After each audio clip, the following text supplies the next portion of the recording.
തീർച്ചയായിട്ടും പാണ്ഡ്യജന്യത്തിൽ വരാനും ഈ രീതിയിൽ ഇതിൻ്റെ ഒരു ഭാഗമാവാനും കഴിഞ്ഞതിൽ സന്തോഷം. ഇന്ന് നമുക്കറിയാം, ഒരുപക്ഷെ എനിക്ക് തോന്നുന്നു കേരളത്തിൻ്റെ മധ്യ കേരളം തൊട്ട് അങ്ങോട്ട് വടക്കോട്ടാണ് കൂടുതൽ തോന്നുന്നു ഇന്ന് സാഹിത്യോത്സവങ്ങൾ, ഇപ്പോൾ നഗരസഭകളൊക്കെ അല്ലെങ്കിൽ ഒരു പഞ്ചായത്തുകൾ വരെ സാഹിത്യോത്സവം നടക്കുന്ന ഒരു കാലത്ത് ഇത്തരത്തിൽ ചലച്ചിത്രോത്സവങ്ങൾ ഇവിടെ സംഭവിക്കട്ടെ. 15 വർഷമായിട്ട് നമുക്ക് ഊഹിക്കാം എത്രയൊക്കെ സ്ട്രഗിളിലൂടെയായിരിക്കും പാണ്ഡ്യജന്യം അത് മുന്നോട്ട് കൊണ്ടുപോയത് എന്നുള്ളത്. അപ്പം അങ്ങനെ ചലച്ചിത്രോത്സവങ്ങൾ ഇവിടെ സംഭവിക്കാനായിട്ട്, പുതിയ ചലച്ചിത്രോത്സവങ്ങൾ സംഭവിക്കാൻ പാണ്ഡ്യജന്യം അങ്ങനെയുള്ള പുതിയ തലമുറയ്ക്ക് ഒരു കരുത്തായി മാറട്ടെ എന്ന് ആഗ്രഹിക്കുന്നു. മീനാക്ഷിയത്തി ഇതിനെപ്പറ്റി പറഞ്ഞു. ഞാൻ അതിൻ്റെ തുടർച്ച പോലെ അല്ലെങ്കിൽ മീനാക്ഷിയത്തി സ്പർശിച്ച കാര്യങ്ങൾ ഞാൻ ഇതാക്കേണ്ടതില്ല എന്ന് തോന്നുന്നു. അപ്പം അതുകൊണ്ട് തുടങ്ങാണ്. എത്ര നേരം എനിക്ക് നിൽക്കാൻ പറ്റുന്നതല്ല. ഞാനൊരു ആശുപത്രി കഴിഞ്ഞ് വരികയാണ്. അപ്പം എന്തെങ്കിലും കാരണവശാൽ നിൽക്കാൻ പറ്റിയില്ലെങ്കിൽ ഞാൻ ഇവിടെ ഇരുന്ന് സംസാരിക്കും എന്ന് ഒരു മുൻകൂർ ജാമ്യം എടുത്ത് തുടങ്ങാം. ഇന്നൊരു ജനുവരി 20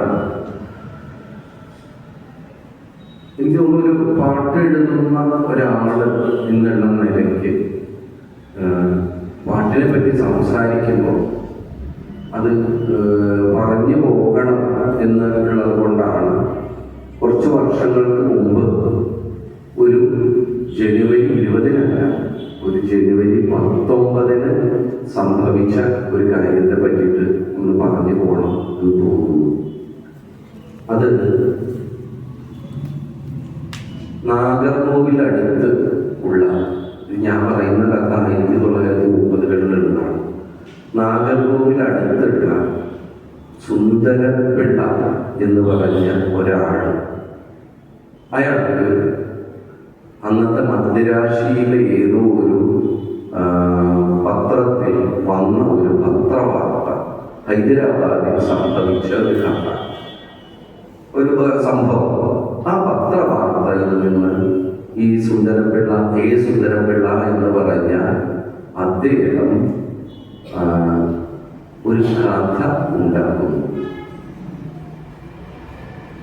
ആ കഥയുടെ പേര് വിധിയും മിസ് കുമാരിയും എന്നായിരുന്നു ഈ കഥ എഴുതുന്നത്.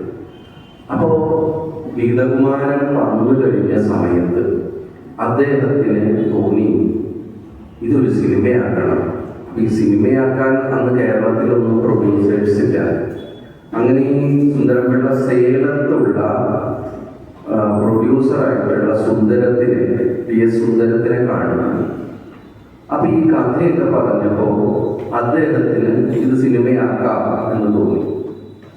അങ്ങനെ ആ സിനിമയാക്കുന്ന ആ സംവിധായകനെ കൊണ്ടുവന്നു. അപ്പൊ അതില് ആലപ്പി വിൻസെന്റ് എന്ന് പറയുന്ന പ്രശസ്ത നാടകകാരനായിട്ടുള്ള സെബാസ്റ്റ്യൻ കുഞ്ഞു ഭാഗവതരുടെ അനിയൻ ആലപ്പി വിൻസെന്റ്, അദ്ദേഹവും ഇതിൽ അഭിനയിക്കാൻ ആഗ്രഹമായിട്ട് പോയി. അപ്പൊ ഇവരവിടെ ചെന്നു. ഈ സിനിമ ഷൂട്ടിംഗ് തുടങ്ങി. അപ്പോൾ കുഞ്ഞമ്മ അങ്ങനെ ഒരു നടിയാണ് നായികയായിട്ട് അഭിനയിക്കുന്നത്.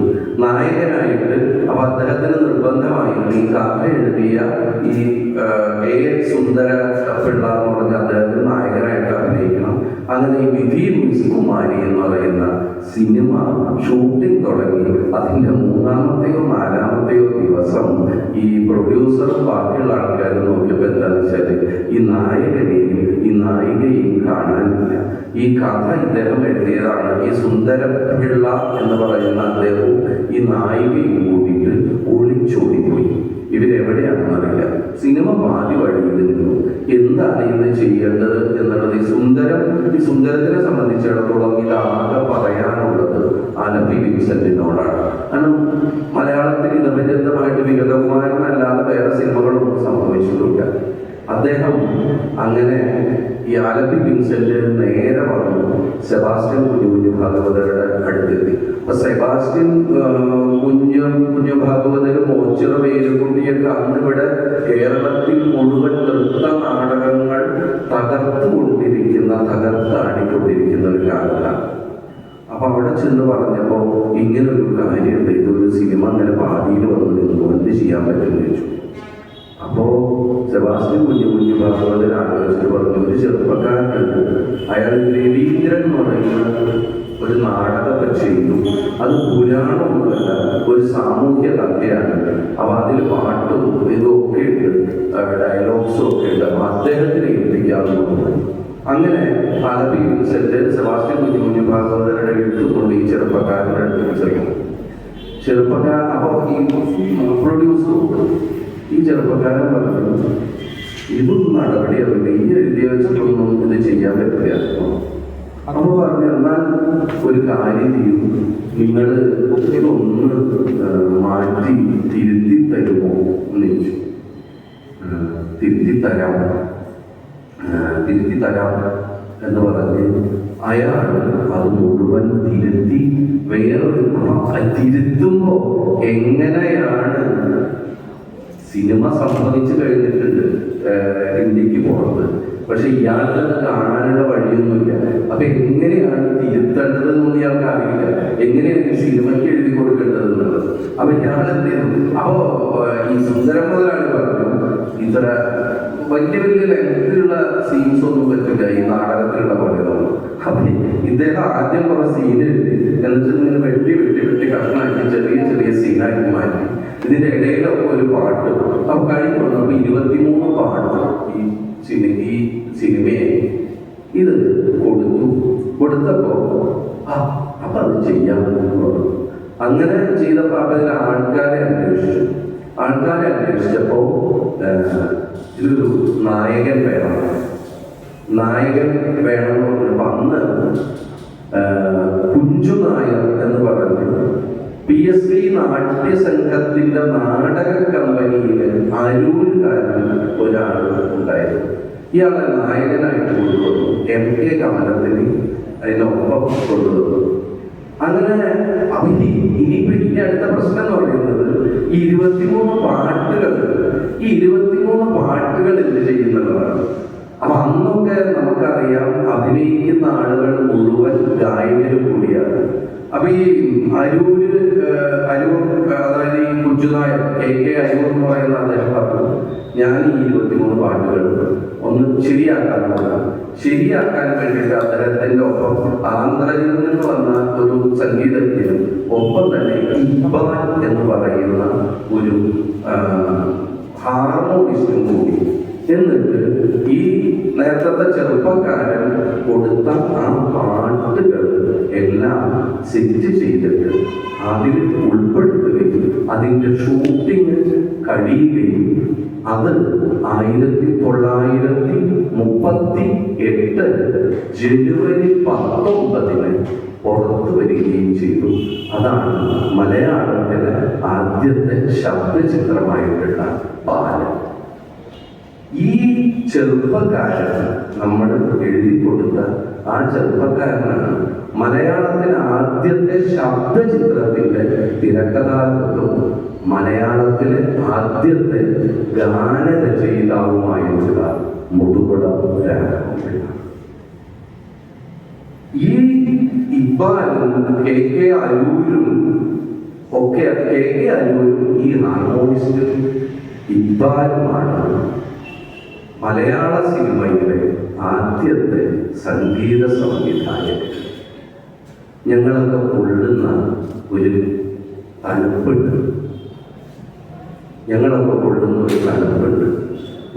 കൊള്ളുന്ന ഒരു സുരക്ഷിതത്വമുണ്ട് പാട്ടെഴുതുന്നു. അത് റഫീഖ് അഹമ്മദ് ആയാലും വിനായക ശശികുമാർ ആയാലും അൻവർ അലി ആയാലും മനു മജിദ് ആയാലും ഞാനായാലും M ജയചന്ദ്രനായാലും ബിജിപാലായാലും സുഷിൻ ശ്യാമായാലും ഞങ്ങളൊക്കെ കൊള്ളുന്ന ഒരു തണുപ്പുണ്ട്, ഒരു സുരക്ഷിതത്വമുണ്ട്, ജീവിക്കാനുള്ള അന്നമുണ്ട്.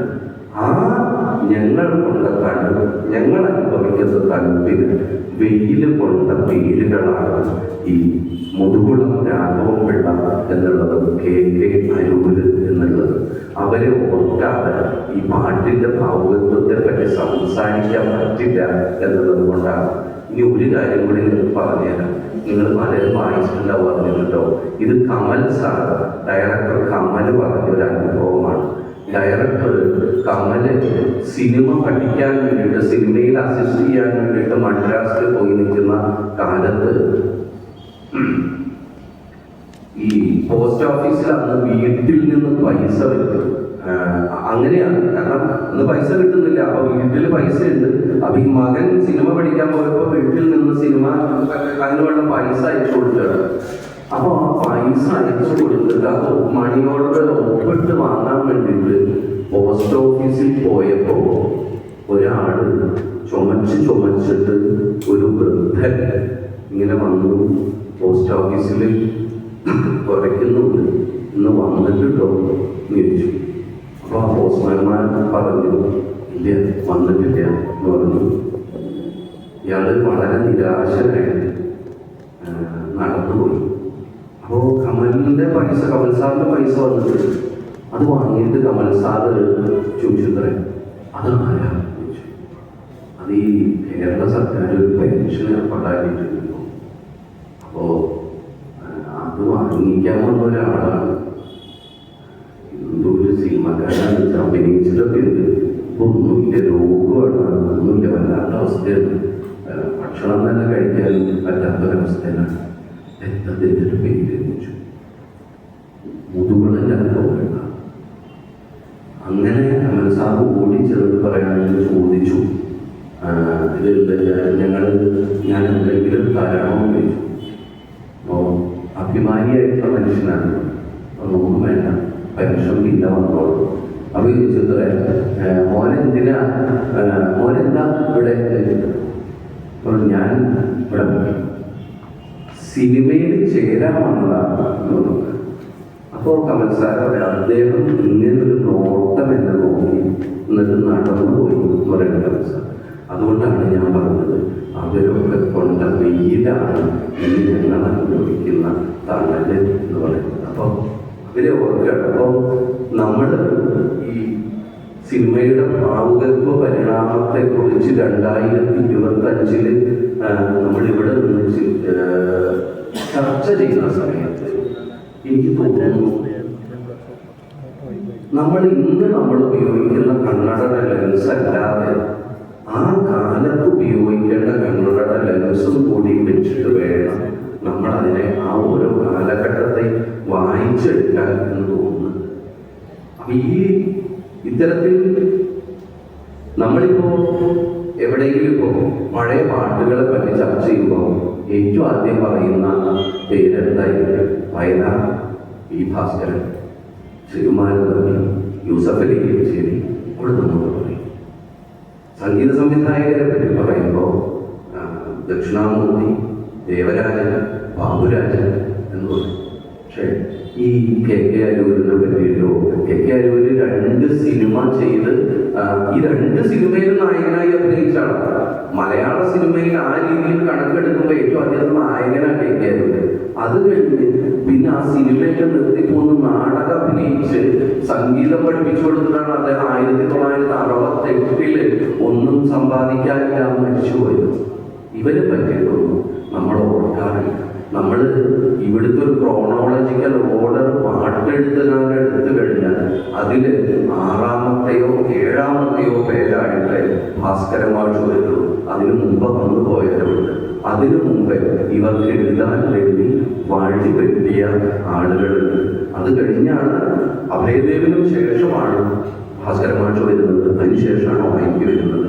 അതിനുശേഷമാണ് വയലാർ വരുന്നത്. ഞാൻ പാട്ടെഴുത്തുകാരനായതുകൊണ്ട് പാട്ടെഴുത്തുകാരെ കുറിച്ച് കൂടുതൽ പറഞ്ഞു പോയി മാത്രമല്ല. അപ്പൊ ആ ഒരു ഭാവ ഭാവുകത്വം, ആ ഒരു തരം പാട്ടിൻ്റെ അന്നത്തെ ഭാവുകത്വം എന്നുള്ളത് നമുക്കറിയാം.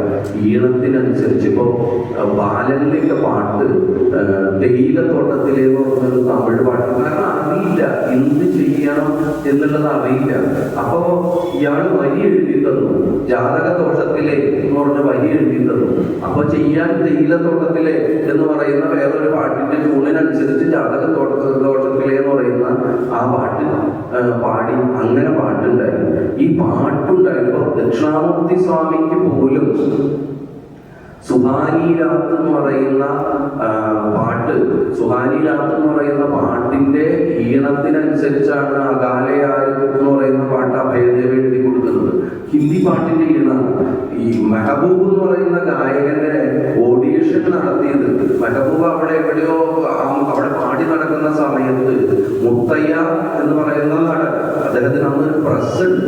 അപ്പൊ ഈ മുത്തയ്യ മെഹബൂബിനോട് ദക്ഷിണാമൂർത്തി സ്വാമിയെ കാണാൻ വേണ്ടി പറഞ്ഞ് മെഹബൂബ് എവിടെയോ പാട്ടൊക്കെ ആയിട്ട് പോയി. ആ പാട്ട് പോയി നിൽക്കുന്ന സമയത്താണ് അവസാനം ദക്ഷിണാമൂർത്തി സ്വാമിക്ക് പോവാറായി, എത്രയായിട്ടും ഇയാൾ വരുന്നില്ല. ആ സമയത്ത് ദക്ഷിണാമൂർത്തി സ്വാമി കയറിയ പഴയ കൊച്ചിയിലെ റെയിൽവേ സ്റ്റേഷൻ, പലരും കണ്ടിട്ടുണ്ടാവും പഴയ കൊച്ചി റെയിൽവേ സ്റ്റേഷൻ.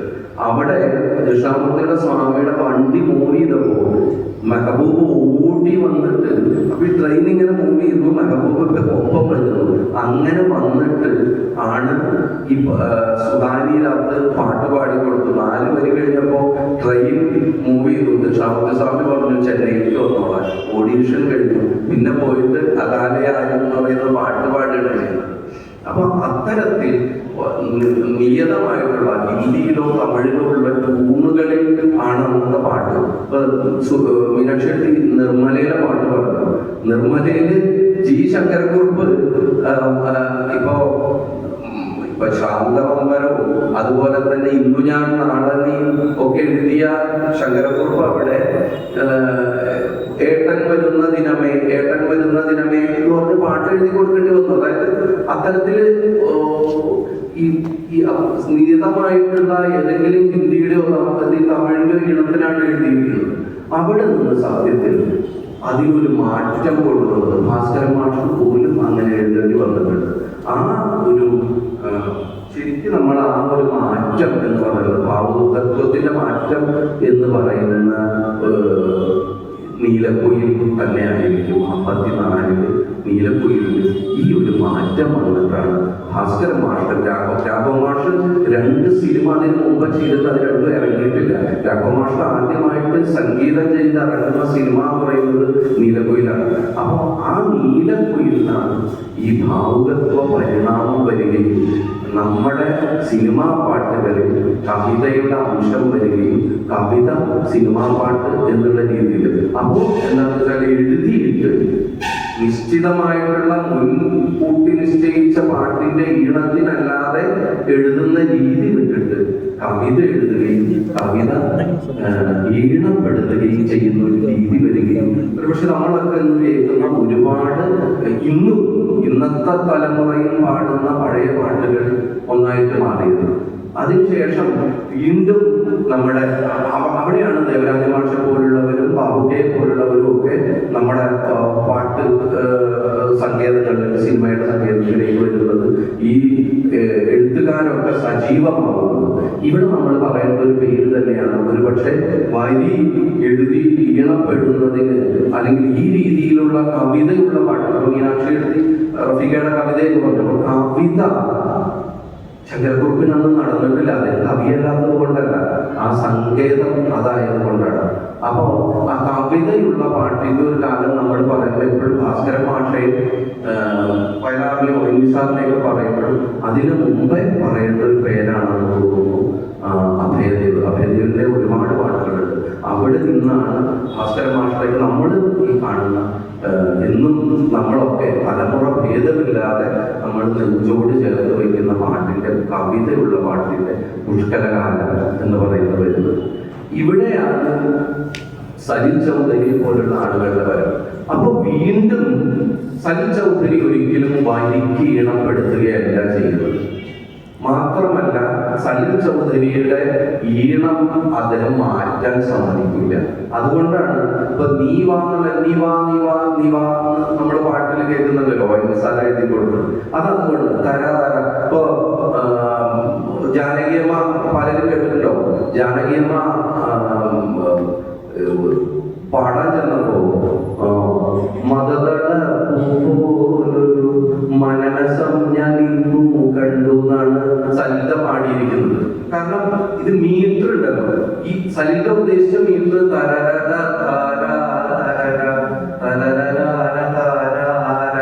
എന്നായിരുന്നു.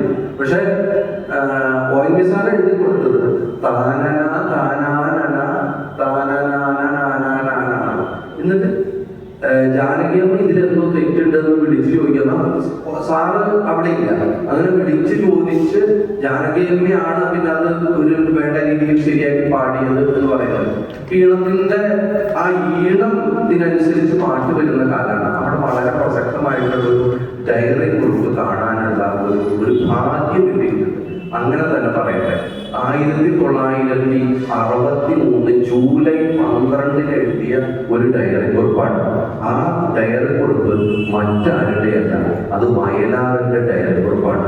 അതിൽ അദ്ദേഹം എഴുതിയിരിക്കുന്ന എന്താണെന്ന് വെച്ചാല്, സലിൽ ദായെ കണ്ടു, മുള്ളിൽ വീണ പനിനീർ പൂവിതർ പോലുള്ള ഒരു മനുഷ്യൻ, പരീകുട്ടിയുടെ ഈണം കിട്ടി. ഈണത്തിനനുസരിച്ച് പാട്ട് എഴുതി ശീലമില്ല, ആദ്യമായിട്ടാണ്. ഈണത്തിനനുസരിച്ച് വാക്ക് ഒപ്പിക്കാം, പക്ഷേ ഈണത്തിനുള്ളിൽ കവിത എങ്ങനെയാണ് കൊണ്ടുവരുന്നത് എന്നാണ് സംശയം തോന്നുന്നത്. അങ്ങനെയാണ് വയലാർ അതിലെ പാട്ടുകൾ എഴുതി. നേരത്തെ മീനാക്ഷി എഴുതി താളബദ്ധമായിട്ടുള്ള പാട്ടുകളുടെ കാര്യം പറഞ്ഞു. അപ്പൊ നമ്മൾ 80കളിൽ എത്തണേക്ക് മുമ്പ് ചിന്തിക്കേണ്ട ഒരു കാര്യമാണ്. എൻ്റെ നാട്ടിലൊക്കെ പെരുന്നാളിൻ്റെ ഒരു കാലമാണ്. അവിടെ ബാങ്ക് സെറ്റ് വായിക്കും പള്ളി പെരുന്നാളുകളിലൊക്കെ. ഈ പെരുന്നാളുകളുടെ ബാങ്ക് സെറ്റിന് ഈ പെരുന്നാളുകളിലൊക്കെ വായിച്ച പാട്ട് ഇലുമിനാറ്റിയാണ് ഒരു പാട്ട്. രണ്ടാമത്തെ പാട്ട് എന്ന് പറയുന്നത് പെണ്ണാളെ പെണ്ണാളെ ആണ്. ഈ പെണ്ണാളെ പെണ്ണാളെ എന്ന് പറയുന്നത് രണ്ടാമത്തെ പാട്ട് മാറുകയും ഒന്നാമത്തെ പാട്ട് ഇന്നും നിൽക്കും. അപ്പൊ ഈ റിതമിക് ഒരു ട്രഡീഷൻ എന്ന് പറയുന്നത് അന്നേ നമ്മൾ തുടങ്ങിയിട്ടുണ്ട്.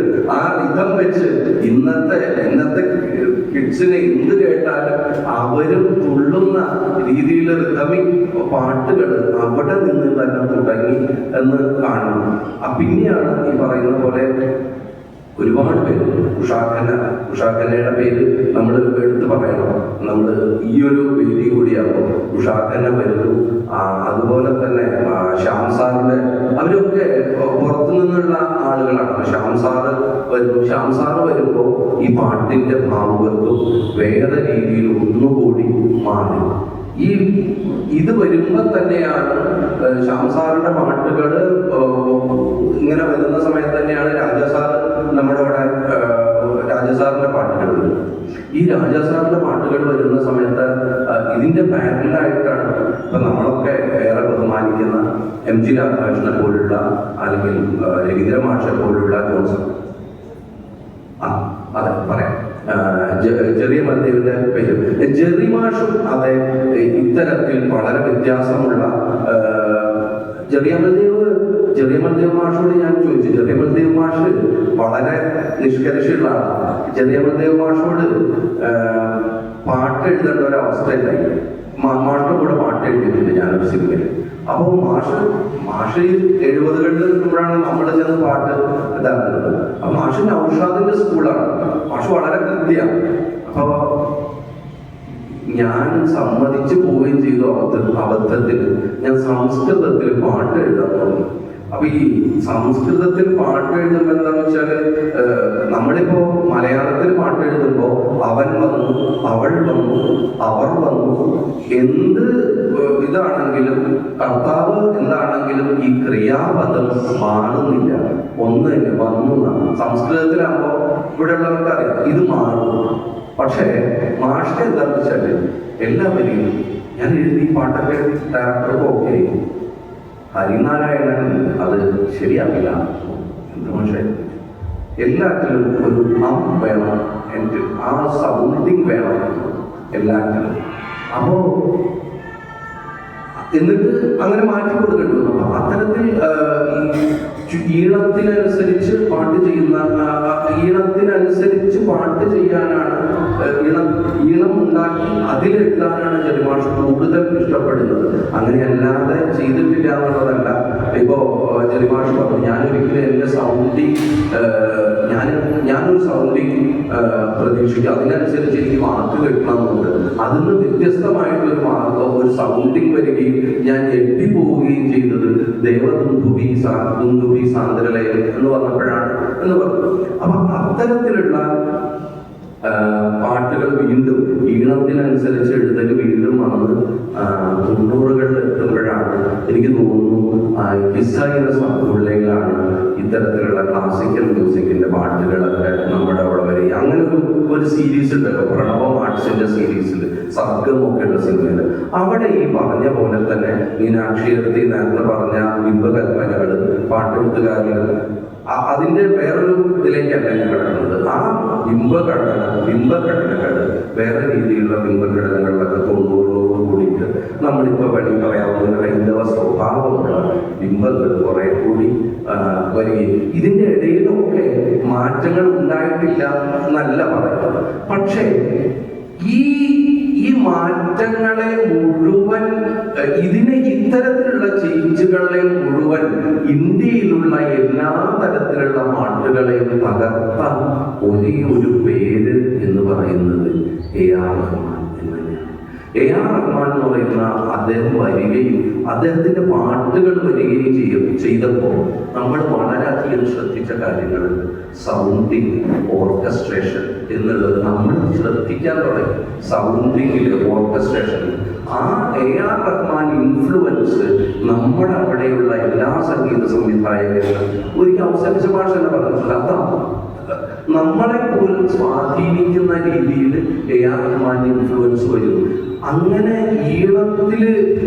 ഒരു ഈണത്തിൽ പാട്ട് വരുമ്പോൾ, ഇപ്പൊ ഒരു ഉദാഹരണം പറഞ്ഞു കഴിഞ്ഞാൽ, ഒരു വരി എഴുതിയിട്ട് പാട്ട് കൊടുക്കുന്ന സമയത്ത് അതിന്റെ ശില്പഭദ്രത എന്ന് പറയുന്നത് പാട്ടെഴുത്തുകാരന്റെ കയ്യിലാണ്. ആ ഒരു ശില്പം ഉണ്ടാക്കാൻ പാട്ടെഴുത്തുകാരന് പറ്റും.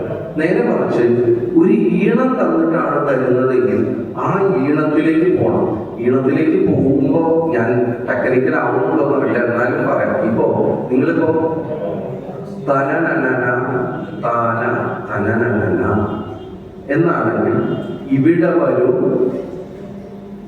താനെ ഇവിടെ വരും എന്ന് എഴുതി കൊടുക്കാം. തനനന താന തനനന.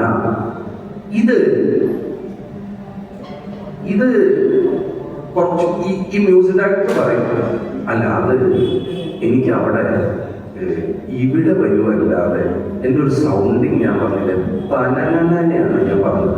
അപ്പൊ എനിക്കൊരു താ പോലെ സൗണ്ട് ചെയ്യുന്ന ഒരു വാക്ക് വന്നാൽ നന്നായിരുന്നു. അപ്പൊ ഈ താ പോലെ സൗണ്ട് ചെയ്യുന്ന ഒരു വാക്ക് പറഞ്ഞാൽ ഏറ്റവും എളുപ്പം താ തന്നെയുള്ളൂ. അപ്പോ നമ്മള് അതിനനുസരിച്ച് ഇതൊരു കുറ്റോ കുറവല്ല കേട്ടോ. അപ്പൊ ഈ സൗണ്ടിങ് കൂടി ഈ ഘടകമാകുമ്പോ സംഭവിക്കുന്ന ഇപ്പൊ ചിലവര് തത്തനന താന തത്തനന എന്ന് പറയുമ്പോൾ രണ്ടാമത്തെ അക്ഷരം കൂട്ടക്ഷരം, അവിടെ അത് വരണം. അപ്പൊ ഈ കൂട്ടക്ഷരം വരണം. അപ്പൊ തത്തനന എന്ന് എഴുതി കൊടുക്കുമ്പോൾ നമുക്ക് താനനന എന്ന് എഴുതി കൊടുക്കാൻ പറ്റില്ല. അപ്പൊ അതൊരു ഘടകമായിട്ട് വരും. അടുത്തൊരു ഘട്ടത്തിൽ ഇന്നെന്ന് പറഞ്ഞു കഴിഞ്ഞാൽ ഇന്നത്തെ പാട്ടുകളിൽ സൗണ്ടിങ് വളരെ പ്രധാനമാണ്. അപ്പൊ ആ സൗണ്ടിങ്ങിനനുസരിച്ചാണ് പാട്ടുകൾ എഴുതേണ്ടി വരുന്നത്. മാത്രമല്ല, ഈ മീനാക്ഷി പറഞ്ഞ ഒരു കാര്യം ഒന്ന് സ്പർശിച്ചു പോകാൻ തോന്നുന്നു. ഈ പല്ലവി അനുപല്ലവി ചരണം എന്ന് പറയുന്ന ആ ഘടന എങ്ങനെയാണ് നമുക്ക് പുതുമ ഉണ്ടാക്കാൻ പറ്റുക? ആ പുതുമ ഉണ്ടാക്കിയ ഈ സ്ട്രക്ചറിലെ മാറ്റത്തിൽ വളരെയധികം എടുത്തു പറയേണ്ട ഒരു പേരാണ് ദീപത്തെ എന്ന് പറയുന്ന കമ്പോസറുടെ. കാരണം നമ്മൾ ഒരു പാട്ടിൽ അദ്ദേഹം നിരവധി പാട്ടുകൾ പല്ലവി അനുപല്ലവി ചരണം എന്നുള്ള രീതിയിൽ ചെയ്തിട്ടുണ്ട്.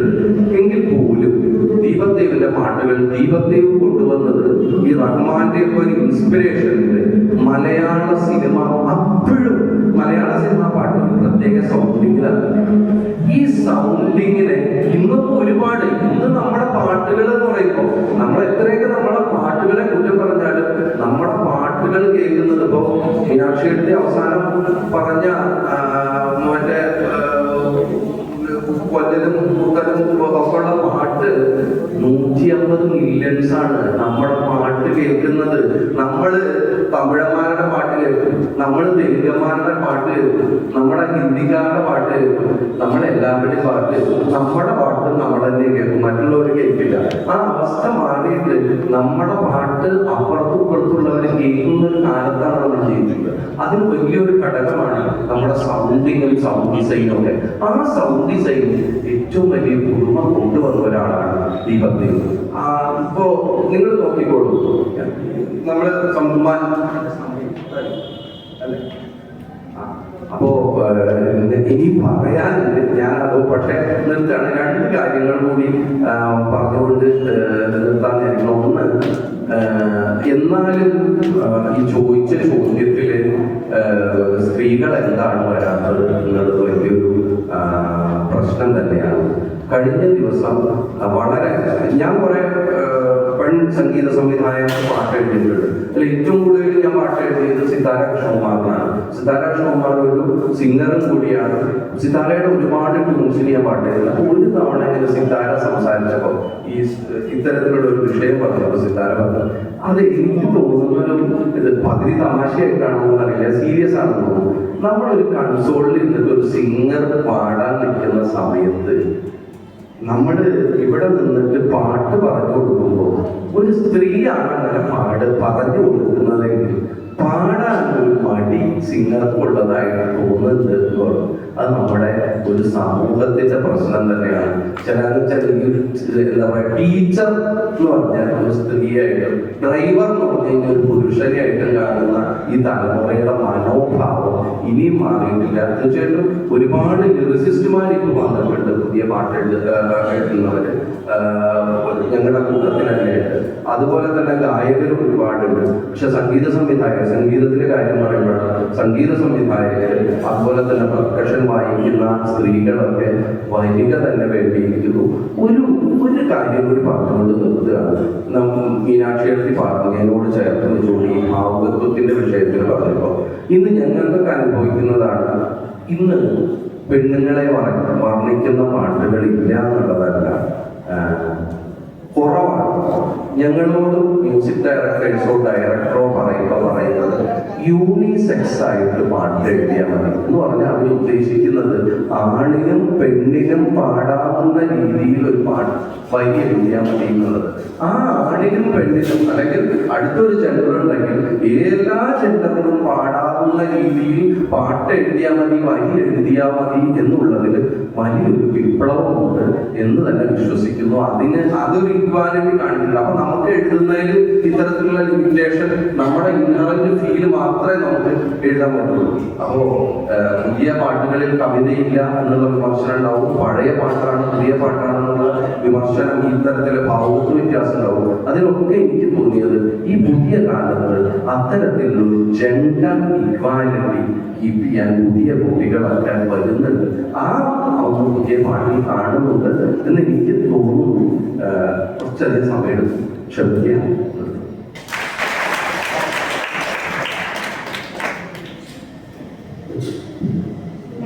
പറഞ്ഞു തുടങ്ങിയിടത്തേക്ക് മലയാള സിനിമയുടെ ചലച്ചിത്ര ഗാനങ്ങളുടെ ചരിത്രം കൊണ്ടെത്തിച്ചു.